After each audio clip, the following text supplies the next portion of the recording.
Atos 2.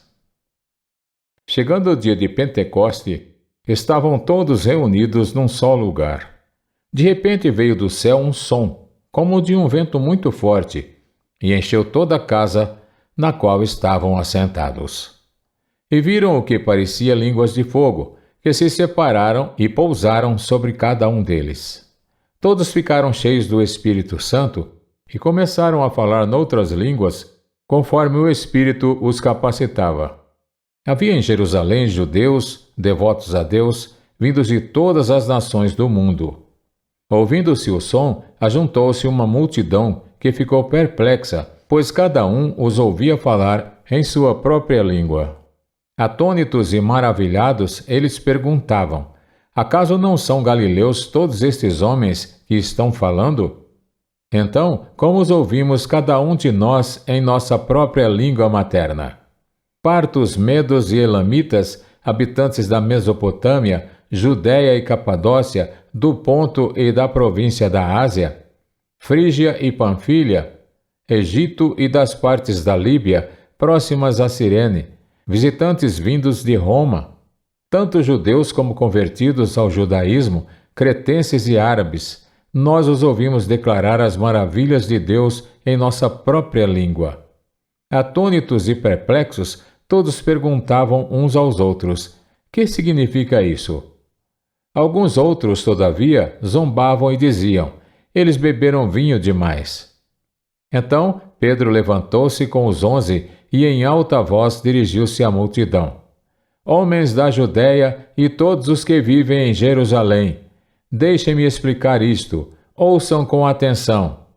Estes homens não estão bêbados como vocês supõem, ainda são 9 horas da manhã. Ao contrário, isto é o que foi predito pelo profeta Joel. Nos últimos dias, diz Deus, derramarei do meu espírito sobre todos os povos. Os seus filhos e as suas filhas profetizarão, os jovens terão visões, os velhos terão sonhos.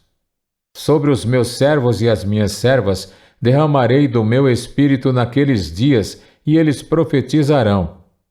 Mostrarei maravilhas em cima, no céu, e sinais embaixo na terra, sangue, fogo e nuvens de fumaça. O sol se tornará em trevas e a lua em sangue, antes que venha o grande e glorioso dia do Senhor. E todo aquele que invocar o nome do Senhor será salvo.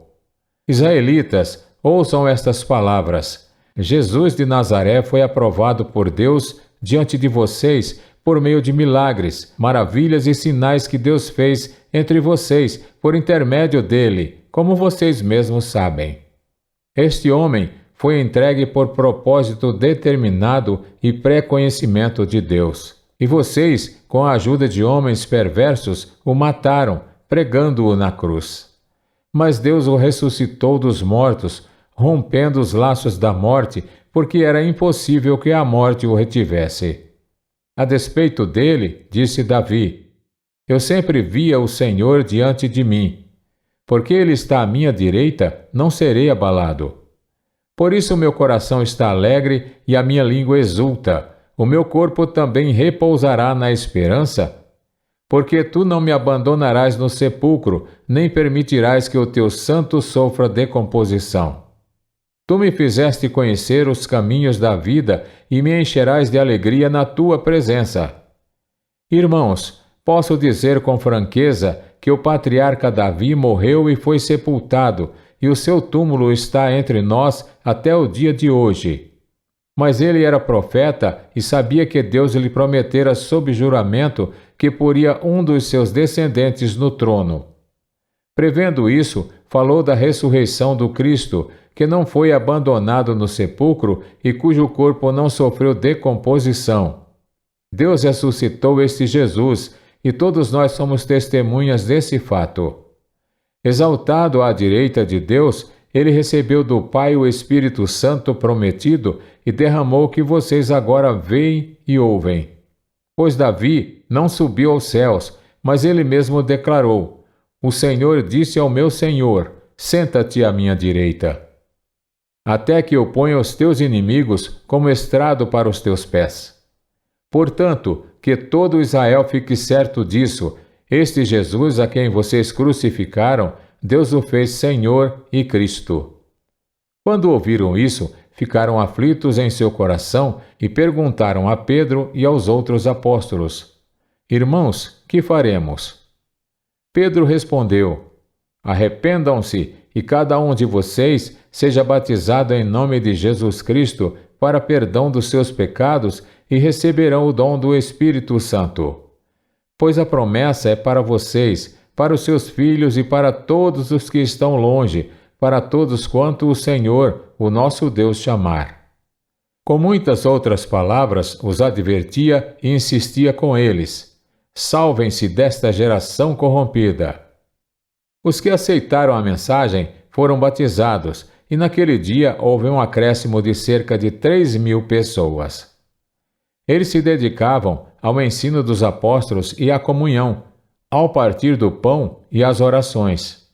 Todos estavam cheios de temor, e muitas maravilhas e sinais eram feitas pelos apóstolos. Os que criam mantinham-se unidos e tinham tudo em comum. Vendendo suas propriedades e bens, distribuíam a cada um conforme a sua necessidade. Todos os dias continuavam a reunir-se no pátio do templo, partiam o pão em casa e juntos participavam das refeições com alegria e sinceridade de coração, louvando a Deus e tendo a simpatia de todo o povo, e o Senhor lhes acrescentava diariamente os que iam sendo salvos.